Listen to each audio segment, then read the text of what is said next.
very wonderful morning, ma'am. Good morning. How are you, Shivani? I'm fantastic, ma'am. What about you? And I'm going to start my day with such a wonderful ma'am. So definitely it would be great. Thank you so much for your kind words. I'm just an insignificant living entity and nothing more. Okay, so yeah, my day is going okay. Thanks for asking. Say something about your day. You said your day has started already good. So, what about the plan for the day? Yeah, ma'am. I have some questions I wanna ask you, and Okay, you will reply. why Yeah, not? I'm more than uh, happy to we reply you. yeah we know each other very well, but I need your brief intro for my audience and for my viewers. And we know that we are meeting second time, but please introduce yourself in brief, ma'am. Yeah, it's my pleasure.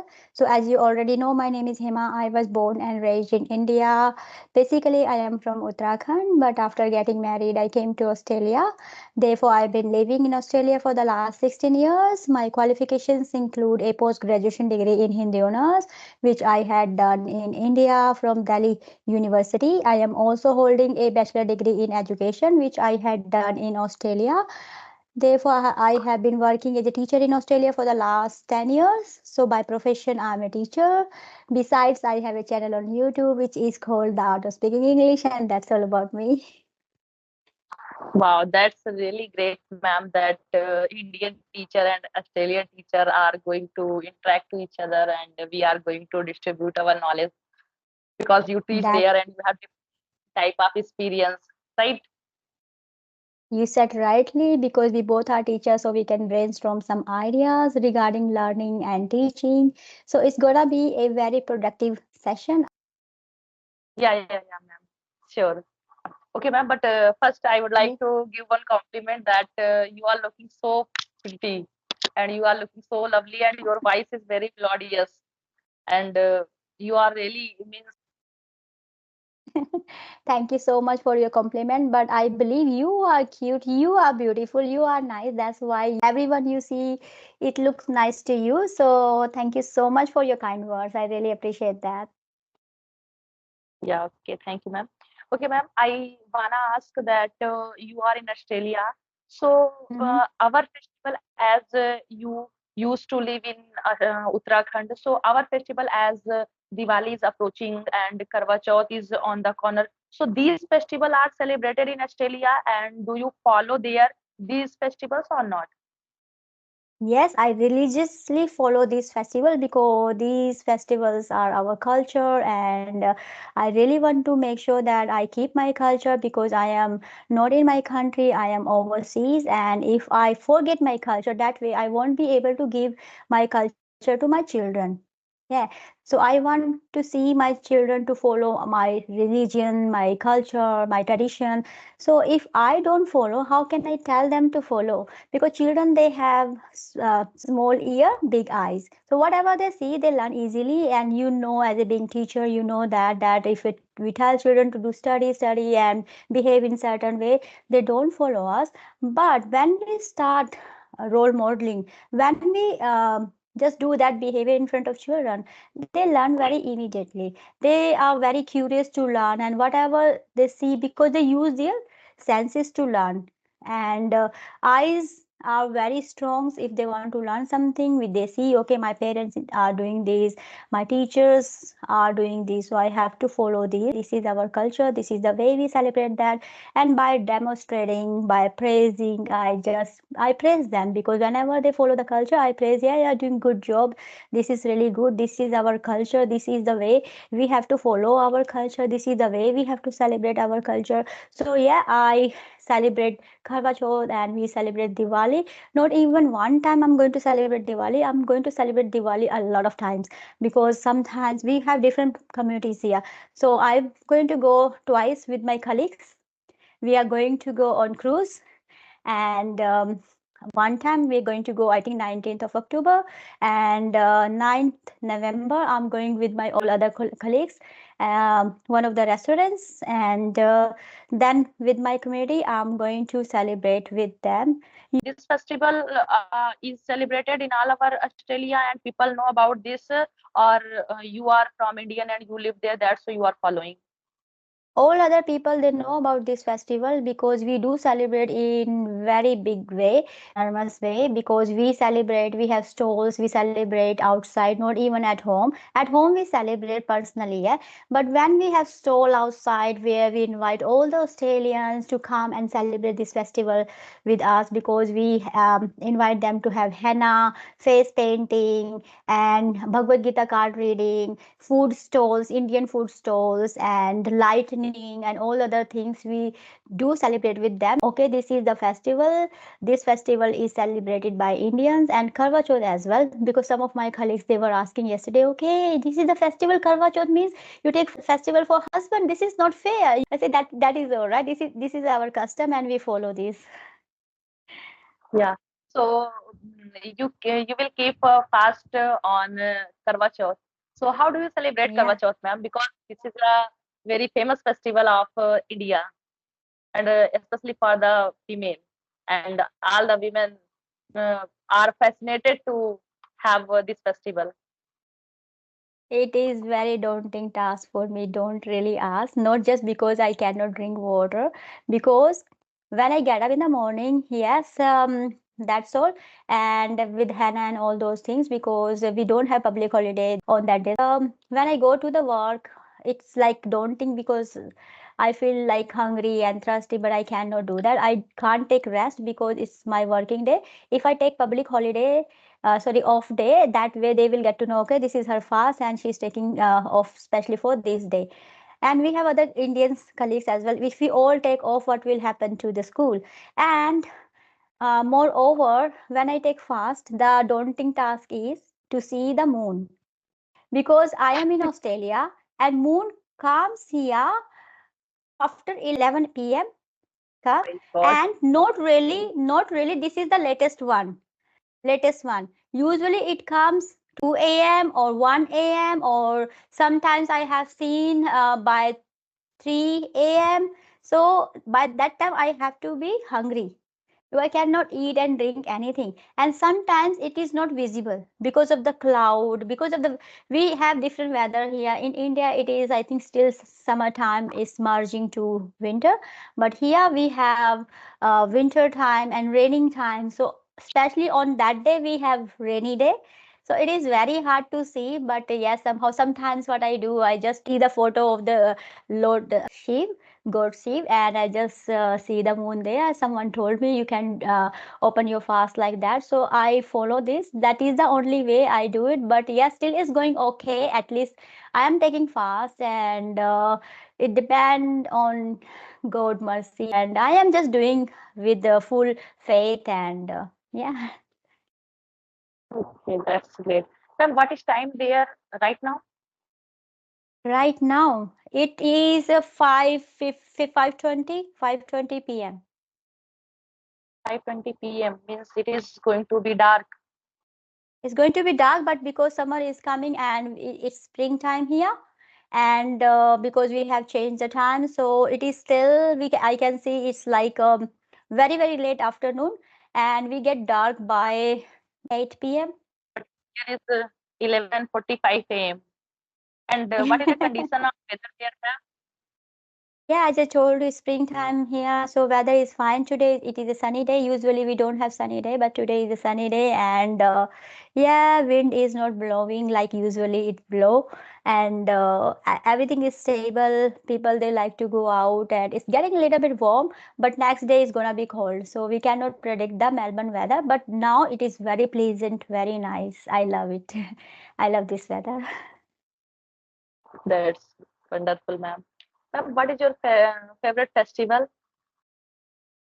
My favorite festival, Janmashtami. Janmashtami. Why, ma'am? Why do you like? Because I follow Krishna consciousness and I have strong belief in our culture, our tradition, and Bhagavad Gita because I have read uh, that book a few times.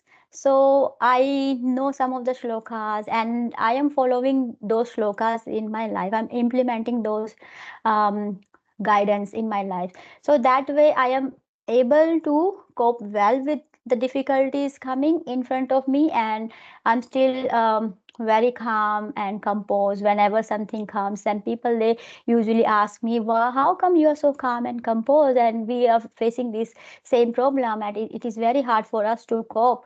But I say no, it is very easy as long as we follow the guidance of our literature. What is there in our scriptures, it is already written there, because I believe that Bhagavad Gita is human manual, like we have manual for machine, fridge and TV, how to operate. So this is the manual for human life. If we follow the teaching of Bhagavad Gita, that way we can make our life succeed. Yeah, that's great. I also like that festival, ma'am. Mm. Yeah. Okay, ma'am. Now let's talk about the English. So in Australia, everybody speaks English, even a child, or there is any other language. Because English is national language here in Australia, so everyone speaks English, and even children they speak English, because this is the national language here. Wherever we go, we just have English language only. But if they have their own community and their own restaurants, they might prefer to speak in their own language with their community people.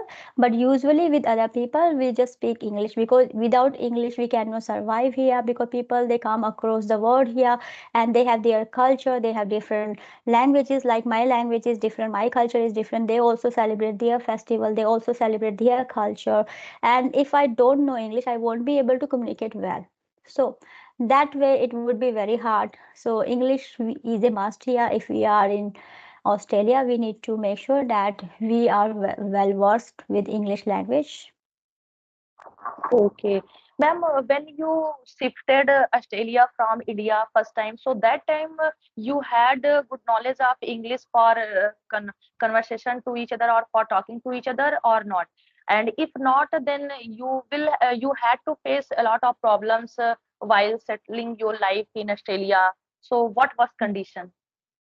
The only condition I survived here because I was fearless. Yes, I wasn't very good at English at that time, because English is not my mother tongue, as you know.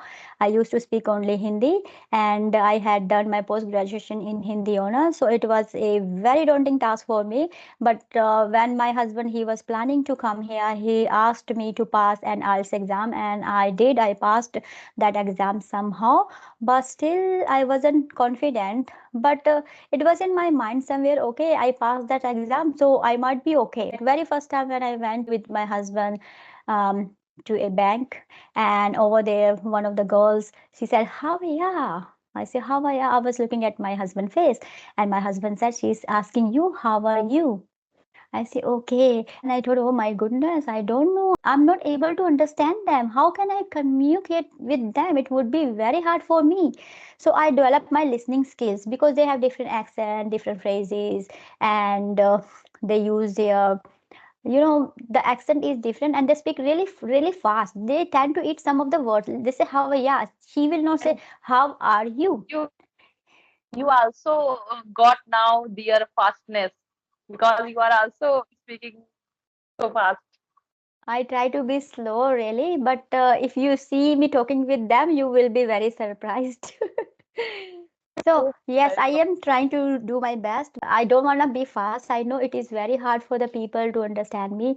That's why I just want to keep my Indian accent, so that way other people they will be able to understand me. So now I am slow, yeah. Yeah, yeah. Now you are.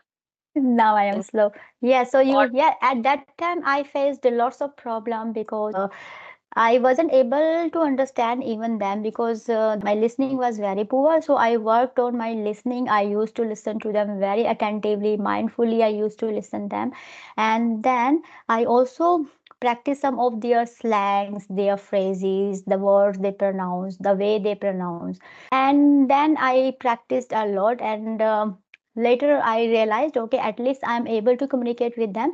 Does not matter if I am speaking broken English, still they are able to understand me. So I developed my confidence, and after that I thought, okay, I worked with them. Then slowly I was getting better day by day, and yes, then that way I learned this language by listening attentively and using the repetition technique. Yeah, okay, that's great. Yeah, ma'am. I want to know that as I am from India and I wanna go Australia, so I will get a job as a private school and coaching for teaching. As you know that in India we can join English medium school and we teach there and we use Mhm. coaching. We run our coachings and at Mhm. home we can earn around 25,000 rupee monthly. So Mhm. what is the process to go Australia? What all criteria we should pass, and what is the condition of there that I will get on any job there or not? Why not? You can get the job here, but you need to meet all the criteria as you just asked for the criteria. Let me explain you one by one so you will be able to understand. So first of all, if you are coming here, you can either apply work visa or permanent residence. Okay, for permanent residence means you can stay here up to 5 years.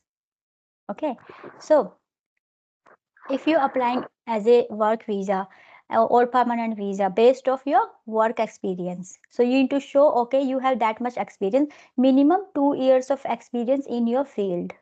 Okay, because teaching job is in demand here, so you can apply definitely. If someone else want to apply, that person need to make sure his or her profession is in demand here.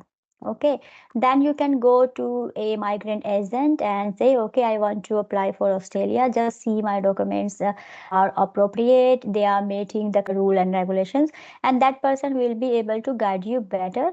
But generally, I just would like to tell you that you minimum have 2 years experience in that field. Okay, you don't have any criminal background, your health is good, you have no severe disease, it shouldn't be contagious disease here. And also if you are coming here, they will check your English test as well as exam you have to give.